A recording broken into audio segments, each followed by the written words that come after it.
ಎಲ್ರಿಗೂ ನನ್ನ ನಮಸ್ಕಾರ. ಇವತ್ತಿನ ಸಂಚಿಕೆಯಲ್ಲಿ ಮಕ್ಕಳಿಗೆ ಡಯಾಬಿಟಿಸ್ ಬಂದರೆ, ದೊಡ್ಡವರಿಗೆ ಡಯಾಬಿಟಿಸ್ ಬಂದಿರೋದು ನೋಡಿದ್ದೀವಿ, ಗರ್ಭಿಣಿ ಸ್ತ್ರೀಯರಿಗೆ ಡಯಾಬಿಟಿಸ್ ಬರೋದು ಕೂಡ ನೋಡಿದ್ದೀವಿ. ಆದರೆ ಆಟ ಆಡೋ ಮಕ್ಕಳಿಗೆ ಡಯಾಬಿಟಿಸ್ ಬಂದುಬಿಟ್ರೆ ಎಷ್ಟು ಕಷ್ಟ ಅನ್ನೋದನ್ನು ಭಾಳ ನಾವು ತುಂಬನೇ ಸಫರ್ ಪಟ್ಟಿದ್ದೀವಿ. ನನ್ನ ಹತ್ರ ಸುಮಾರು ಸಾವಿರಾರು ಜನ ಬಂದಿದ್ದಾರೆ. ಗುರುಗಳೇ, ನಮ್ಮ ಮಗುವಿಗೆ ಡಯಾಬಿಟಿಸ್ ಬಂದಿದೆ, ಇದಕ್ಕೇನೋ ಪರಿಹಾರ ಇದೆಯಾ, ಏನಕ್ಕೆ ಬಂತು, ಯಾವ ದೋಷಕ್ಕೆ ಬಂತು ಅಂತ ಕೇಳ್ತಾರೆ. ಇವತ್ತಿನ ಕಾಲದಲ್ಲಿ, ಹಿಂದಿನ ಕಾಲದಲ್ಲಿ ಮಕ್ಕಳಿಗೆ ಡಯಾಬಿಟಿಸ್ ಬರೋದೇ ಗೊತ್ತಿರಲಿಲ್ಲ.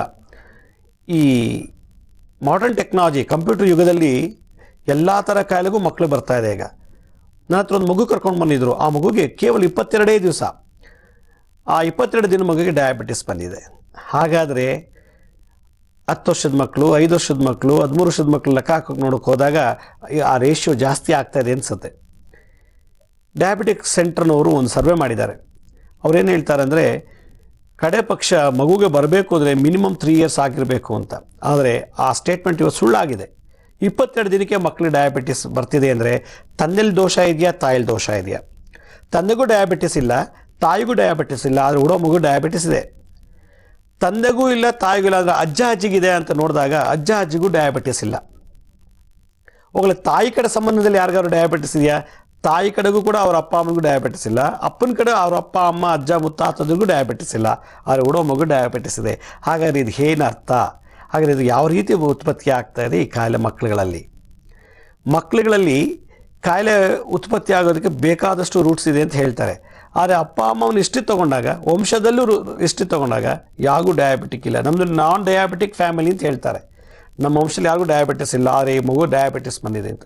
ಇನ್ನೊಂದು ಮಗು ಕರ್ಕೊಂಡು ಬಂದರು, ಆಟ ಆಡೋ ಮಗು, ಅದು 5 ವರ್ಷದ ಮಗು, ಅದಕ್ಕೆ ಆಗಲೇ ಡಯಾಬಿಟಿಸ್ ಬಂದುಬಿಟ್ಟಿದೆ. ಡಯಾಬಿಟಿಸ್ ಬಂದು ವಿಷನ್ ಪ್ರಾಬ್ಲಮ್ ಬಂದು ಆಗಲೇ ಕರ್ಣಕ ಹಾಕ್ಕೊಂಡಿದೆ. ಆ ಮಗು ಏನೋ ಆಟ ಆಡುವಾಗ ಬಿದ್ದುಬಿಟ್ಟಿದೆ, ಗಾಯ ಆಗಿದೆ. ಆ ಗಾಯ ವಾಸಿಯಕ್ಕೆ 8 ತಿಂಗಳು ತೊಗೊಂಡಿದೆ ಅದು.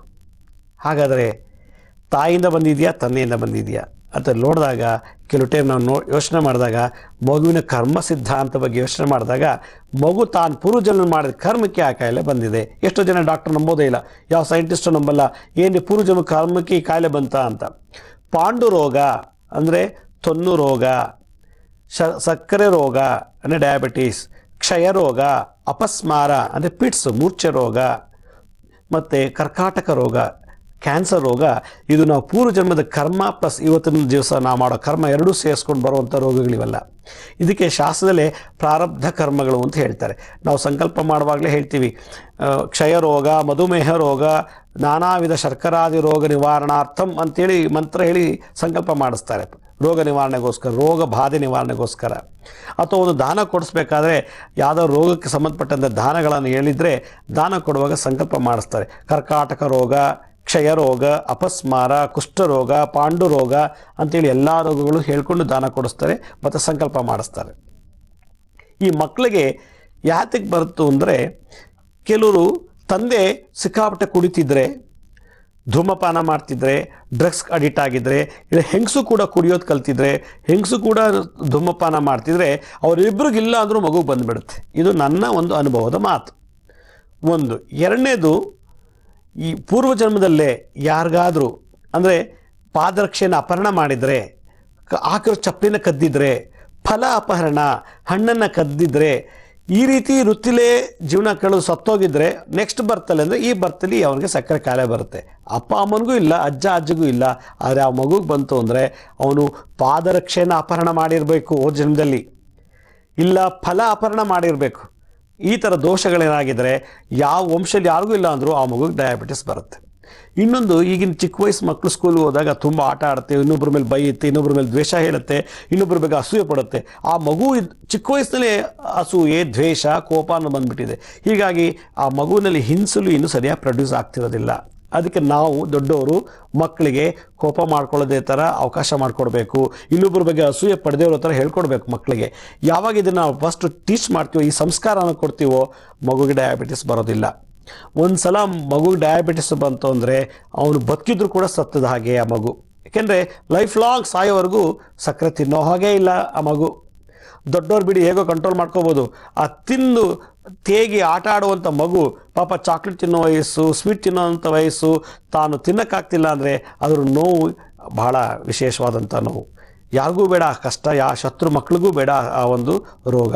ಆದ್ದರಿಂದ ಈ ಥರ ದೋಷ ಇದ್ದಂಥ ಮಕ್ಕಳಿಗೆ ಇವತ್ತಿನ ಸಂಚಿಕೆಯಲ್ಲಿ ನಾನು ಯಾವ ಮುದ್ರೆ ಮಾಡಿಸ್ಬೇಕು, ಮಕ್ಕಳಿಗೆ ಯಾವ ಮಂತ್ರ ಹೇಳಿಸ್ಬೇಕು ಅನ್ನೋದನ್ನು ನಾನು ತಿಳಿಸ್ಕೊಡ್ತೀನಿ. ಅದಕ್ಕೋಸ್ಕರವಾಗಿ ನಾನೊಂದು ವಿಶೇಷವಾದಂಥ ಸಂದೇಶ ಅಂದರೆ ಒಂದು ಮೆಸೇಜ್ ಕೊಡ್ತಾ ಇದ್ದೀನಿ.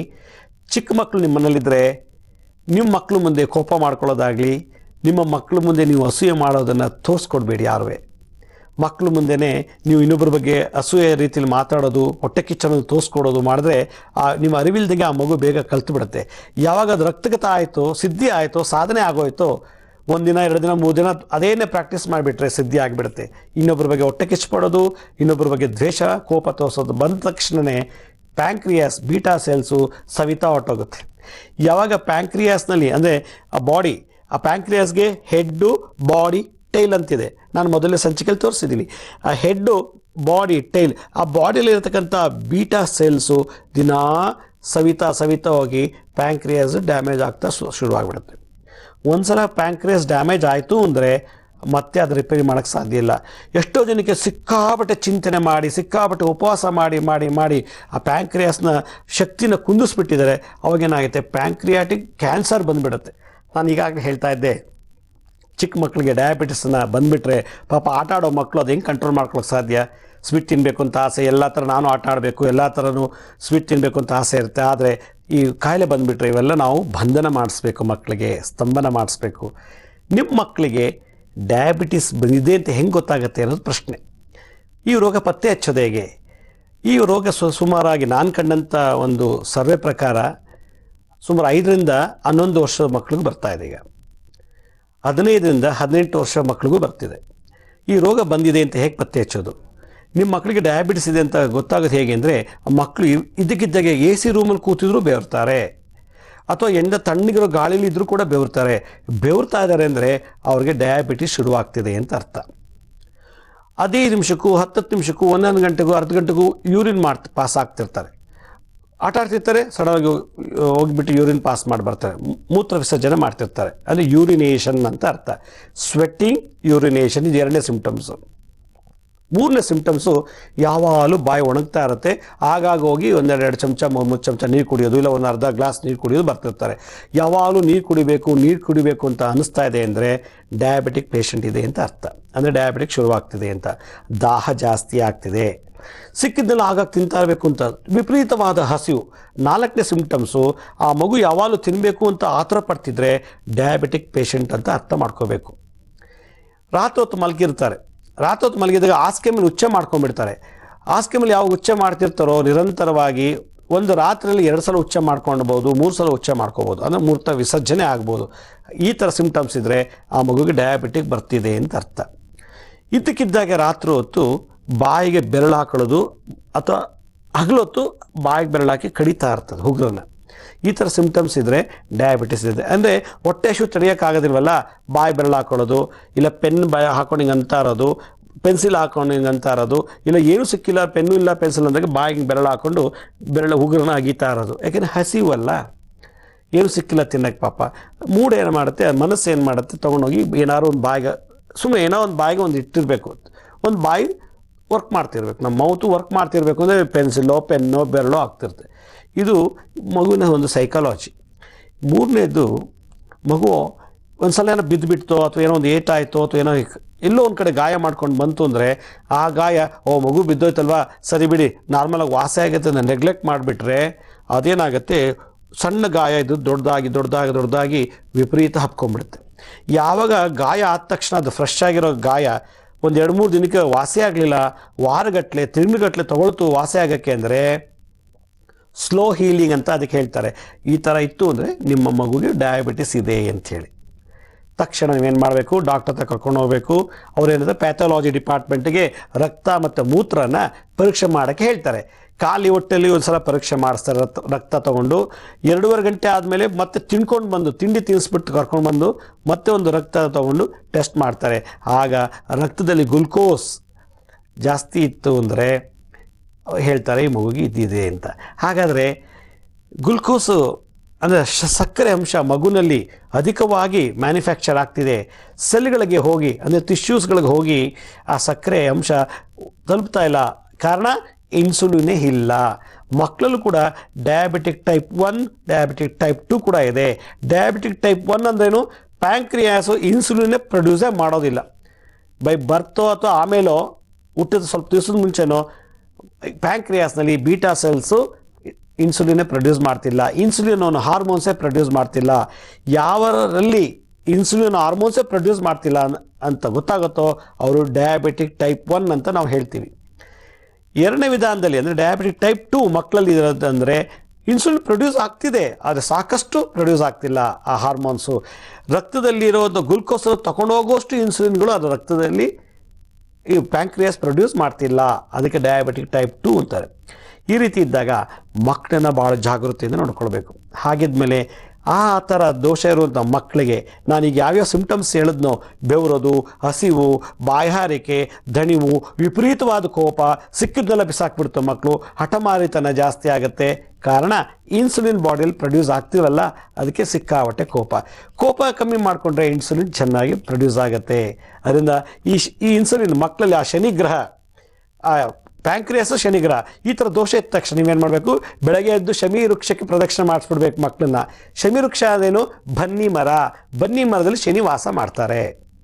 ಬೆಳಗ್ಗೆ ಎದ್ದ ತಕ್ಷಣ ಆ ಮರಕ್ಕೆ ಮಕ್ಕಳು ಕರ್ಕೊಂಡು ಹೋಗ್ಬಿಟ್ಟು ಪ್ರದಕ್ಷಿಣೆ ಮಾಡಿಸ್ಬಿಟ್ರೆ ಒಂದು ವಾಕಿಂಗ್ ಆದಂಗೂ ಆಯಿತು, ಆ ದೋಷಕ್ಕೂ ಪರಿಹಾರ ಆಯಿತು. ಪ್ರದಕ್ಷಿಣೆ ಮಾಡ್ತಾ ಮಾಡ್ತಾ ಮಾಡ್ತಾ ಆ ಮರದಲ್ಲಿ ಓಝೋನ್ ಅನ್ನೋ ಒಂದು ಎನರ್ಜಿ ಬರ್ತಾ ಇರ್ತದೆ. ನಾವು ಪ್ರದಕ್ಷಿಣೆ ಮಾಡದೇ ಇರಲಿ, ಪ್ರತಿಯೊಂದು ಮರ ಕೂಡ ಆ ಓಝೋನ್ ಅನ್ನೋ ಶಕ್ತಿನ ಹೊರಗೆ ಚೆಲ್ತಾ ಇರ್ತದೆ ಹಗಲು ರಾತ್ರಿ. ಆ ಬಿಸಿಯಾದ ಗಾಳಿ ನಮಗೆ ಅರಿವಿಲ್ದಂತೆ ಹೊಕ್ಕಳಿಂದ ಹೊರಗೋಗಿ, ಅಂದರೆ ನಾಭಿಯಿಂದ ಹೊರಗೋಗಿ ಏನಾಗುತ್ತದು ಆ ಪ್ಯಾಂಕ್ರಿಯಾಸ್ನ ಬಿಸಿ ಮಾಡುತ್ತೆ. ಆ ಬಿಸಿ ಆದಂಥ ಶಾಖದಿಂದ ಬೀಟಾ ಸೆಲ್ಸು ಇನ್ಸುಲಿನ್ ಪ್ರೊಡ್ಯೂಸ್ ಮಾಡೋಕ್ಕೆ ಶುರು ಮಾಡಿಕೊಡುತ್ತೆ. ಇದ್ರ ಜೊತೆಗೆ ಒಂದು ಮಂತ್ರನೂ ಹೇಳ್ಕೊಂಡು ನಾವು ಪ್ರದಕ್ಷಿಣೆ ಮಾಡಿಬಿಟ್ರೆ, ಬಾಯಲ್ಲಿ ಮಂತ್ರ, ಕಾಲಲ್ಲಿ ಪ್ರದಕ್ಷಿಣೆ ಮತ್ತು ಆ ಓಝೋನ್ ಲೇಯರ್ ಎರಡೂ ಸೇರಿಕೊಂಡು ಮಂತ್ರದ ಶಕ್ತಿ, ಸೌಂಡ್ ಥೆರಪಿ, ಸೌಂಡ್ ವೇವ್ಸ್ ಮತ್ತು ಆ ವಾಕಿಂಗ್ಲಿ ಬರ್ತಾ ಇರೋ ಶಕ್ತಿ, ಅಂದರೆ ಪ್ರದಕ್ಷಿಣೆ ಮಾಡುವಾಗ ಬರುವಂಥ ಶಕ್ತಿ, ಓಝೋನ್ 3 ಶಕ್ತಿ ಸೇರಿ ಬೀಟಾ ಸೆಲ್ಸ್ ಮೇಲೆ ಪ್ರೊಡ್ಯೂಸ್ ಮಾಡಿ ಇನ್ಸುಲಿನ್ ಉತ್ಪತ್ತಿ ಮಾಡಿಕೊಟ್ಬಿಡುತ್ತೆ. ಇದು ಸೈಂಟಿಫಿಕ್ಕಾಗಿ ಯೋಚನೆ ಮಾಡೋವಂಥದ್ದು. ಆದ್ದರಿಂದ ಪ್ರತಿಯೊಬ್ಬ ಮಕ್ಕಳಿಗೆ ಏನಾದ್ರು ಈ ರೀತಿ ದೋಷ ಇತ್ತು ಅಂದರೆ ತಂದೆ ತಾಯಿಗಳು ನೆಗ್ಲೆಕ್ಟ್ ಮಾಡಬಾರ್ದು. ತಕ್ಷಣ ಡಾಕ್ಟರ್ ಹತ್ರ ಕರ್ಕೊಂಡು ಹೋಗಬೇಕು. ಇಲ್ಲ ನಾನು ಹೇಳಿರೋ ಎಲ್ಲ ಸಿಂಪ್ಟಮ್ಸು ನಮ್ಮ ಮಕ್ಕಳಿದೆ ಅಂದರೆ ನಾಳೆ ವಿಂದಾನೆ ಬೆಳಗ್ಗೆ ಎದ್ದ ತಕ್ಷಣ ಬನ್ನಿ ಶಮಿ ವೃಕ್ಷಕ್ಕೆ ಪ್ರದಕ್ಷಿಣೆ ಮಾಡಿಸಿ. ಹಾಗಾದ್ರೆ ನಮ್ಗೆ ಯಾರಿಗೂ ಇಲ್ಲ ಈ ರೋಗ, ಈ ಮಗುಗೆ ಯಾಕೆ ಬಂತು ಅಂದರೆ ಅವನು ಓದ್ ಜನ್ಮದಲ್ಲಿ ಚಪ್ಪಲಿ ಕದ್ದಿರಬೇಕು, ಇಲ್ಲ ಹಣ್ಣು ಕದ್ದಿರಬೇಕು. ಯಾವುದಾದ್ರೂ ಹಣ್ಣಾಗಿರ್ಬೋದು. ಫಲ ಅಪ್ಪರಣ ಏನಾಗಿರ್ಬೋದು, ಮಾವಿನ ಹಣ್ಣು ಕದ್ದಿರ್ಬೋದು, ಎಳ್ನೀರು ಕೂಡ ಒಂದು ಫಲ, ಎಳ್ನೀರು ಮರ ಕದ್ದಿರ್ಬೋದು. ಚಿಕ್ಕ ವಯಸ್ಸಿನಲ್ಲಿ ಏನೋ ಮಾಡಿರ್ತೀವಲ್ಲ, ಕಳ್ಳರಿಗೆ ಇದೇ ಒಂದು ಸಂಪಾದನೆ ಆಗಿಟ್ಟಿರುತ್ತೆ, ಕತ್ಕೊಂಬಂದು ಮಾರೋದು ಹಣ್ಣುಗಳನ್ನ. ಈ ಥರದ ಏನಾದ್ರು ಪೂರ್ವಜನ್ಮದಲ್ಲಿ ಮಾಡಿದರೆ ಈ ಜನ್ಮದಲ್ಲಿ ಆ ಕರ್ಮ ಅನುಭವಿಸ್ಬೇಕು. ಅದಕ್ಕೆ ಸಕ್ಕರೆ ಕಾಯಿಲೆ ಒಂದು ಪ್ರಾರಬ್ಧ ಕರ್ಮದ ರೋಗ. ಯಾರಿಗೂ ಇಲ್ಲ. ಒಂದು ತಾಯಿಗೆ 5 ಜನ ಮಕ್ಕಳು ಇರ್ತಾರೆ, 5 ಜನಕ್ಕೂ ಸಕ್ಕರೆ ಕಾಯಿಲೆ ಬರಬೇಕು. ಬಂದರೆ ಒಂದೇ ತಾಯಿ ಮಕ್ಕಳು, ಒಂದೇ ತಂದೆ ವೀರ್ಯ, ಆದರೆ ಕೊನೆಯ ಮಗನಿಗೆ ಡಯಾಬಿಟಿಸ್ ಇರುತ್ತೆ, ಈ 4 ಜನಕ್ಕೆ ಇರಲ್ಲ. ಅಥವಾ ಮೊದಲನೇ ಮಗನಿಗೆ ಡಯಾಬಿಟಿಸ್ ಇದ್ದರೆ ಇನ್ನು ಉಳ್ಕೆಯವ್ರಿಗೆ ಇರೋದಿಲ್ಲ. ಎಲ್ರಿಗೂ ಬರಬೇಕಲ್ಲ ಡಯಾಬಿಟಿಸು, ಒಂದೇ ತಾಯಿ ಒಂದೇ ತಂದೆ ಆದ್ದರಿಂದ. ಆದರೆ ಅವರವರ ಪೂರ್ವಜನ್ಮದ ಕರ್ಮದ ಮೇಲೆ ಈ ಕಾಯಿಲೆ ಬರುತ್ತೆ. ಆದ್ದರಿಂದ ಎಷ್ಟೋ ಜನ ನಂಬಲ್ಲ ಇದನ್ನು, ಡಾಕ್ಟ್ರು ಕೂಡ ನಂಬಲ್ಲ, ಸೈಂಟಿಸ್ಟ್ಗಳು ನಂಬೋದಿಲ್ಲ. ಆದರೆ ಇವತ್ತಿಗೂ ಕೂಡ ಸಕ್ಕರೆ ಕಾಯಿಲೆ ಸಂಪೂರ್ಣವಾಗಿ ನಾಶ ಮಾಡುವಂಥ ಮೆಡಿಸಿನ್ ಜಗತ್ತಲ್ಲೇ ಇಲ್ಲ. ಕೃತಕವಾಗಿ ಆರ್ಟಿಫಿಷಿಯಲ್ ಆಗಿ ಈ ಮೆಡಿಷನ್ನ ನಾವು ಇಂಜೆಕ್ಷನ್ ಮುಖಾಂತರ, ಇನ್ಸುಲಿನ್ ಇಂಜೆಕ್ಷನ್ ತೊಗೊಳ್ತೀವಿಲ್ಲ, ಮಾರ್ಕೆಟಲ್ಲಿ ಭಾಳಷ್ಟು ಮೆಡಿಷನ್ಸ್ ಬಂದಿದೆ, ಅದನ್ನ ತೊಗೊಂಬಿಟ್ಟು ಆ ಮೆಡಿಷನ್ ಮುಖಾಂತರ ರಕ್ತದಲ್ಲಿರೋ ಗ್ಲುಕೋಸನ್ನು ಎಲ್ಲ ಶರೀರದ 1008 ಅಂಗಗಳಿದೆ ಈ ಶರೀರದಲ್ಲಿ, ಎಲ್ಲ ಅಂಗಗಳಿರೋ ಟಿಶ್ಯೂಗಳಿಗೆ, ಜೀವಕೋಶಗಳಿಗೆ ಈ ಮೆಡಿಸಿನ್ ತೊಗೊಂಡು ತಲುಪಿಸುತ್ತೆ. ಆದರೆ ನ್ಯಾಚುರಲ್ ಆಗಿ ಇನ್ಸುಲಿನ್ ಇಲ್ಲ. ಮಕ್ಕಳಿಗೆ ಡಯಾಬಿಟಿಸ್ ಬಂದುಬಿಟ್ರೆ ಯಾವ ಮುದ್ರೆ ಮಾಡಬೇಕು, ಯಾವ ಮಂತ್ರ ಹೇಳಬೇಕು ಅನ್ನೋದನ್ನು ನಾನು ನಿಮಗೆ ವಿವರವಾಗಿ ತಿಳಿಸ್ತೀನಿ. ನೋಡಿ, ನಮ್ಮ ಪತಾಕ ಹಸ್ತ, ಈ ಪತಾಕ ಹಸ್ತದಲ್ಲಿ ನಾನು ಡಯಾಬಿಟಿಕ್ ಟೈಪ್ 1ಗೆ ಏನು ಹೇಳಿದ್ನೋ, ಮೊದಲನೇ ಡಯಾಬಿಟಿಕ್ ಟೈಪ್ ಏನು ಹೇಳಿದ್ನೋ ಅದೇ ಮುದ್ರೆನ ಇದೇ ಮಕ್ಕಳಿಗೆ ಮಾಡಿಸ್ಬೇಕು. ಆದರೆ ಮಕ್ಕಳಿಗೆ ಹೇಳೋ ಮಂತ್ರ ಬೇರೆ ಇದೆ ಅಷ್ಟೇ. ಇದು ಡಯಾಬಿಟಿಕ್ ಟೈಪ್ 1 ಮುದ್ರೆ. ಅಂದರೆ ಯಾರಿಗೆ ಪ್ಯಾಂಕ್ರಿಯಾಸ್ನಲ್ಲಿ ಇನ್ಸುಲಿನ್ ಒಂದು ಚೂರು ಕೂಡ ಪ್ರೊಡ್ಯೂಸ್ ಆಗಲ್ವೋ ಅಂಥವ್ರು ಈ ಮುದ್ರೆಯನ್ನು ಮಾಡಬೇಕು. ಈ ಮುದ್ರೆಯನ್ನು ಮಕ್ಕಳಿಗೆ ನಾವು ದಿನನಿತ್ಯ ಬೆಳಿಗ್ಗೆ, ಮಧ್ಯಾಹ್ನ, ರಾತ್ರಿ ತ್ರಿಕಾಲ, ಮಧ್ಯಾಹ್ನ ಹೊತ್ತು ಮಕ್ಕಳು ಸ್ಕೂಲ್ಗೆ ಹೋಗಿರ್ತಾರೆ, ಮಾಡ್ಸೋಕ್ಕಾಗಲ್ಲ ಅಂದರೆ ಸಾಯಂಕಾಲ ಹೊತ್ತು ಇನ್ನೂ ಅರ್ಧ ಗಂಟೆ ಹೆಚ್ಚಿಗೆ ಮಾಡಿಸ್ಬಿಡೋದು. ಇಲ್ಲ ಬೆಳಗಿನೇ ಮಕ್ಕಳಿಗೊಂದು ಅರ್ಧ ಗಂಟೆ ಹೆಚ್ಚಿಗೆ ಮಾಡಿಸೋದು. ಮಾಡೋ ವಿಧಾನ ಹೇಗೆಂದರೆ, ಎಷ್ಟೋ ಜನ ಡಯಾಬಿಟಿಕ್ ಟೈಪ್ 1 ಸಂಚಿಕೆ ನೋಡಿಲ್ಲ ಅಂದರೆ ಅಂಥವ್ರಿಗೆ ಮತ್ತೊಮ್ಮೆ ನಾನು ತಿಳುವಳಿಕೆ ಕೊಡ್ತೀನಿ. ಇದು ಶುಕ್ರಗ್ರಹ, ಇದರಲ್ಲಿ ಅಗ್ನಿತತ್ವ ಇದೆ. ಇದು ನಮ್ಮ ಶರೀರದ ಎಲ್ಲ ಉಷ್ಣತೆಯನ್ನು, ಶಾಖವನ್ನು, ಬೆಂಕಿಯನ್ನು ಅಥವಾ ನಮ್ಮಲ್ಲಿ ಇರತಕ್ಕಂಥ ಎಲ್ಲ ತಾಪಗಳನ್ನು 1008 ಅಂಗಗಳ ಉತ್ಪತ್ತಿಯಾಗುವ ಎಲ್ಲ ಶಾಖವನ್ನು ಈ ಹೆಬ್ಬೆಟ್ಟು ಕಂಟ್ರೋಲ್ ಮಾಡುತ್ತೆ. ಇದು ಶುಕ್ರಗ್ರಹಕ್ಕೆ ಅಧಿಪತಿ. ಇದು ಗುರುಗ್ರಹ ಜುಪಿಟರ್, ಇದಕ್ಕೆ ವಾಯುತತ್ವ ಅಂತಾರೆ. ಈ ಪಕ್ಕದಲ್ಲಿರೋದೇ ಶನಿಗ್ರಹ. ಶನಿಗ್ರಹದಲ್ಲಿ ಕಾಮ, ಕ್ರೋಧ, ಲೋಭ, ಮೋಹ, ಮದ, ಮತ್ಸರ, ಕೋಪ, ಅಸೂಯೆ, ದುಃಖ, ನಿರುತ್ಸಾಹ ಎಲ್ಲ ಈ ಬೆರಳಲ್ಲಿದೆ. ಈ ಬೆರಳಲ್ಲಿ ಶನಿಗ್ರಹ ವಾಸ ಮಾಡೋದಲ್ಲಿದೆ. ಇದಕ್ಕೆ ಶನಿ ಪರ್ವ. ಈ ವಾಯುತತ್ವ ಶರೀರದೆಲ್ಲ ಕಾರ್ಬನ್ ಡೈಆಕ್ಸೈಡು, ಆಕ್ಸಿಜನ್ನು ಎಲ್ಲ ಇದನ್ನು ಕಂಟ್ರೋಲ್ ಮಾಡುತ್ತೆ. ಇದು ವಾಯುತತ್ವ. ಈ 2 ಬೆರಳನ್ನು ಅಂದರೆ ಈ ಶುಕ್ರಗ್ರಹ ಮೇಲೆ ಆಕಾಶ ತತ್ವ, ಭೂತತ್ವ. ಯಾಕೆ ಭೂತತ್ವ? ಇದು ಸೂರ್ಯಗ್ರಹ. ಸೂರ್ಯ ಮೂಳೆ, ಮಾಂಸ, ನರ, ನಾಡಿಗಳು, ಉಗುರು, ನಮ್ಮ ಶರೀರದ ಎಲ್ಲ ಥರ ಚರ್ಮದಲ್ಲಿರತಕ್ಕಂಥ ಕೂದಲು, ತಲೆ ಕೂದಲು, ಚರ್ಮದ ಮೇಲೆ ಎಲ್ಲ ಕೂದಲುಗಳನ್ನು ಈ ಸೂರ್ಯಗ್ರಹ, ಈ ಬೆರಳು, ಉಂಗುರದ ಬೆರಳು ಕಂಟ್ರೋಲ್ ಮಾಡುತ್ತೆ. ಈ ಶುಕ್ರಗ್ರಹದ ಮೇಲೆ ಶನಿ ಮತ್ತು ಸೂರ್ಯನನ್ನು ಸಮತೋಲನವಾಗಿ ಇಟ್ಬಿಟ್ಟು ಈ ತೋರು ಬೆರಳು, ಕಿರುಳು ಬೆರಳು, ಅದೇ ಈ ಕನಿಷ್ಠ ಜಲತತ್ವ, ನಮ್ಮ ಯೂರಿನೇಷನ್, ಡಯಾಬಿಟಿಕ್ ಇರೋದು ಸಿಕ್ಕಾಪಟ್ಟೆ ಯೂರಿನ್ ಪಾಸ್ ಮಾಡ್ತಾರೆ. ಇದನ್ನೇನೋ ಒಳಗಿಟ್ಟರೆ ಜಾಸ್ತಿ ಆಗುತ್ತೆ, ಇದು ನೆಟ್ಟಿಗೆ ನಿಲ್ಲಿಸಿದ್ರೆ ಕಮ್ಮಿ ಆಗುತ್ತೆ ಯೂರಿನೇಷನ್. ಅದರಿಂದ ಇವೆರಡೂ ಸ್ಟ್ರೈಟಲ್ಲಿ ನಿಲ್ಲಿಸಬೇಕು. ಇವೆರಡನ್ನು ಅಂದರೆ ತೋರು ಬೆರಳು ಮತ್ತು ಕನಿಷ್ಠ ಕಿರು ಬೆರಳನ್ನು, ಈ ಉಳಿದ ಬೆರಳನ್ನು ಸಮವಾಗಿ ಇಲ್ಲಿ ಹಿಂಗೆ ಬೆಂಡ್ ಮಾಡಬಾರ್ದು, ಕ್ಲೀನಾಗಿ ಇಲ್ಲಿರಬೇಕು. ಅಕಸ್ಮಾತ್ ಇಲ್ಲಿ ಏನಾದ್ರು ಒಂದು ಕಾಯಿನ್ ಇಟ್ಟರೆ ಆರಾಮಾಗಿರ್ಬೇಕು. ಕಾಯಿನು, ₹1 ಕಾಯಿನು ಅಥವಾ ಯಾವುದೋ ಒಂದು ಕಾಯಿನ್ ಇಟ್ಟರೆ ಬೀಳದೇ ಥರ ಇರಬೇಕು. ಅದು ಅಕಸ್ಮಾತ್ ಬಿದ್ದೋಯ್ತು ಅಂದರೆ ನಿಮ್ಮ ಮುದ್ರೆ ಸರಿಯಾಗಿ ಮಾಡ್ತಿಲ್ಲ ಅಂತ ಅರ್ಥ. ಹಿಂಗಿಟ್ಟರೆ ಒಂದು ಕಾಯಿನ್ ಇಟ್ಟರೆ ಬಿದ್ದೋಗುತ್ತೆ. ಅಥವಾ ಯಾವುದಾದ್ರು ಒಂದು ಹೂವು ಇಟ್ಟರು ಕೂಡ ಇದ್ರ ಮೇಲೆ ಕುತ್ಕೋಬೇಕು ಆರಾಮಾಗಿ. ನಾನು ಇಟ್ಟು ನೋಡಿ ಹೀಗೆ ಹಾಗೆ ಕುತ್ಕೊಳ್ಳುತ್ತಿದ್ದು ಹೀಗೆ, ಅಥವಾ ಬೆಂಡ್ ಮಾಡಿದ್ರೆ ಏನಾಗುತ್ತೆ, ಬಿದ್ದೋಗುತ್ತೆ. ಅದರಿಂದ ಇದು ತುಂಬ ಫ್ಲ್ಯಾಟ್ ಆಗಿರಬೇಕು, ಸಮಮಟ್ಟವಾಗಿರಬೇಕು. ಹೀಗೆ ಈ 2 ಕೈಲಲ್ಲೂ ಈ ಮುದ್ರೆಯನ್ನು ನಾವು ಮಾಡಬೇಕು. ಇದು ಮಕ್ಕಳಿಗೆ ಹೇಳ್ಕೊಡ್ಬೇಕು. ಇದನ್ನು ಯಾರು ಮಕ್ಕಳು ಮಾಡ್ತಾರೋ ಅಂಥವರು ನೈಋತ್ಯ ದಿಕ್ಕಿನಲ್ಲಿ ಕೂತ್ಕೊಂಡು ಮಾಡಿಸ್ಬೇಕು. ದಿಕ್ಕು ಭಾಳ ವಿಶೇಷ. ಯಾಕೆಂದರೆ ಜಗತ್ತಿ ಬ್ರಹ್ಮಾಂಡ ಪ್ರತಿಯೊಂದು ದಿಕ್ಕಲ್ಲೂ ತನ್ನದೇ ಆದಂಥ ಕಾಸ್ಮಿಕ್ ಎನರ್ಜಿನ ಪ್ರೊಡ್ಯೂಸ್ ಮಾಡುತ್ತೆ. ನಮ್ಮ ಬಲಗೈಯಲ್ಲಿ ಎಷ್ಟು ಸ್ಟ್ರೆಂತ್ ಇದೆಯೋ ಅಷ್ಟೇ ಸ್ಟ್ರೆಂತ್ ಎಡಗೈಲಿ ಇರೋದಿಲ್ಲ. ಯಾಕೆಂದರೆ ನಮ್ಮ ಬಲಗೈ ಶಕ್ತಿ ಜಾಸ್ತಿ, ಬಲಗಾಲ ಶಕ್ತಿ ಜಾಸ್ತಿ, ಬಲ ಬ್ರೈನ್ ಜಾಸ್ತಿ ವರ್ಕ್ ಮಾಡುತ್ತೆ. ಹಾಗೆ ಈ ಬ್ರಹ್ಮಾಂಡ, ಈ ಜಗತ್ತು ಕೂಡ ಒಂದೊಂದು ಜಾಗದಲ್ಲಿ ಅದರದ್ದೇ ಆದಂಥ ಶಕ್ತಿ ಇರುತ್ತೆ. ಎಲ್ಲದಕ್ಕೂ ಒಂದೇ ಥರ ಶಕ್ತಿ ಇರೋದಿಲ್ಲ. ಆ ಗ್ರಾವಿಟೇಷನ್ ಪವರು ಚೇಂಜ್ ಆಗ್ತಿರುತ್ತೆ. ಆದ್ದರಿಂದ ಈಶಾನ್ಯ ದಿಕ್ಕಿನಲ್ಲಿ, ನೈಋತ್ಯ ದಿಕ್ಕಿನಲ್ಲಿ ಅಂದರೆ ಪಶ್ಚಿಮ ಮತ್ತು ದಕ್ಷಿಣದ ಕಾರ್ನರ್ನಲ್ಲಿರೋ ಜಾಗದಲ್ಲಿ ಮಕ್ಕಳನ್ನ ಅಲ್ಲೇ ಕೂರಿಸಿ ಈ ಮುದ್ರೆನ ಮಾಡಿಸ್ಬೇಕು. ಅಥವಾ ಶಮಿ ವೃಕ್ಷಕ್ಕೆ ಪ್ರದಕ್ಷಿಣೆ ಮಾಡುವಾಗಲೂ ಈ ಮುದ್ರೆ ಇಟ್ಕೊಂಡು ಪ್ರದಕ್ಷಿಣೆ ಮಾಡಿಬಿಟ್ರೆ, ನಾವು ತೋರಿಸೋ ಇದುವರೆಗೆ ಎಲ್ಲ ಮುದ್ರೆಗಳು, ಡಯಾಬಿಟಿಕ್ ಸಂಬಂಧಪಟ್ಟಂಥ ಮುದ್ರೆಗಳನ್ನು ಪ್ರದಕ್ಷಿಣೆ ಮಾಡುವಾಗ ಇದನ್ನು ಇಟ್ಕೊಂಡು ಮಾಡಿಬಿಟ್ರೆ ಇನ್ನೂ ಬಹಳ ಪವರ್ಫುಲ್ ಆಗಿಬಿಡ್ತದೆ. ಆದ್ದರಿಂದ ಪ್ರತಿನಿತ್ಯ ಮಕ್ಕಳಿಗೆ 15ರಿಂದ 20 ನಿಮಿಷ, ಮಕ್ಕಳಿಗೆ 5 ವರ್ಷ ಅಂದರೆ ಒಂದು 20 ನಿಮಿಷ ಮಾಡಿಸಿ, ನಿಮ್ಮ ಮಗುಗೆ 13 ವರ್ಷ ವಯಸ್ಸು ಅಂದರೆ ಅದಕ್ಕೊಂದು 25 ನಿಮಿಷ ಮಾಡಿಸಿ. ಅವಾಗೇನಾಗುತ್ತೆ, ಎನರ್ಜಿ ಕಂಟ್ರೋಲ್ ಆಗ್ತಾ ಇರುತ್ತೆ. ಇದು ಮಾಡಿಸ್ಬಿಟ್ಟು ಬೇಕಾದ್ರೆ ಮಕ್ಕಳು ಸಿಹಿ ಕೊಟ್ಟರು ಕೂಡ ಏನೂ ಆಗೋದಿಲ್ಲ. ಇದು ದಿನನಿತ್ಯ ಬೆಳಗ್ಗೆ, ಮಧ್ಯಾಹ್ನ, ರಾತ್ರಿ. ಆದರೆ ಮಧ್ಯಾಹ್ನ ಮಾಡೋಕ್ಕಾಗಲಿಲ್ಲ ಸಂಜೆ ಮಾಡಿಸಿ. ಇದಕ್ಕೊಂದು ಮಂತ್ರ, ವಿಶೇಷವಾದಂಥ ಮಂತ್ರ ಈ ಚರಕ ಸಂಹಿತೆಯಲ್ಲಿ ಹೇಳಿದ್ದಾರೆ. ಸುಶ್ರುತ ಅನ್ನೋ ಒಂದು ಋಷಿ ಕೂಡ ಈ ಡಯಾಬಿಟಿಸ್ ಬಗ್ಗೆ ಮಧುಮೇಹ ಅಂದರೆ ಬಾಲ್ಯದಲ್ಲಿ ಬರತಕ್ಕಂಥ ಸಕ್ಕರೆ ಕಾಯಿಲೆಗೆ ಒಂದು ಮಂತ್ರ ಥೆರಪಿಯನ್ನು ಹೇಳಿದ್ದಾರೆ. ಓಂ ಕ್ರೀಂ ಕ್ರೀಂ ಶರ್ಕರ ರೋಗಾನ್ ಶಮಯ ಓಂ ಓಂ ಫಟ್. ಓಂ ಕ್ರೀಂ ಕ್ರೀಂ ಶರ್ಕರ ರೋಗಾನ್ ಶಮಯ ಹುಂ ಓಂ ಓಂ ಫಟ್ ಅಂತ. ಶರ್ಕರ ರೋಗಾನ್ ಅಂದರೆ ಸಕ್ಕರೆ ಕಾಯಿಲೆ, ಮಧುಮೇಹ ಅಂತ. ಓಂ ಕ್ರೀಂ ಕ್ರೀಂ. ಕ್ರೀಂ ಅನ್ನೋದು ಕಾಳಿಯ ಬೀಜ ಮಂತ್ರ, ಕಾಳಿ ಬೀಜ ಮಂತ್ರ. ಈ ಬೀಜ ಮಂತ್ರ ಕ್ರೀಮ್ ಅನ್ನೋದ್ರಲ್ಲಿ ಏನಂದರೆ ಶಕ್ತಿ ದೇವತೆ, ಆದಿದೇವತೆ, ಪರಾಶಕ್ತಿ ಮಂತ್ರ. ಇದು ಪ್ಯಾಂಕ್ರಿಯಾಸ್ ಮೇಲೆ ಬಲವಾಗಿ ಪ್ರಭಾವ ಬೀರುತ್ತೆ ಯಾವಾಗ ನೈಋತ್ಯ ದಿಕ್ಕಿನಲ್ಲಿ ಕೂತಾಗ. ನೈಋತ್ಯದಲ್ಲಿ ರಾಕ್ಷಸ ಸಂಹಾರ ಮಾಡಿದಂಥದ್ದು ಒಂದು. ರಾಕ್ಷಸ ಸಂಹಾರ ಮಾಡಬೇಕು ಅಂದರೆ ಆದಿಶಕ್ತಿ, ಪರಾಶಕ್ತಿ ಒಂದು ಶಕ್ತಿ ಬೇಕು. ಆ ಹೈ ಕಾಸ್ಮಿಕ್ ಎನರ್ಜಿ ಈ ಕ್ರೀಮ್ ಅನ್ನೋ ಅಕ್ಷರದಲ್ಲಿ ಸೇರಿಕೊಂಡಿದೆ. ಅದಕ್ಕೆ ಓಂ ಕ್ರೀಂ ಕ್ರೀಂ ಶರ್ಕರ ರೋಗಾನ್ ಶಮಯ ಓಂ ಓಂ ಫಟ್.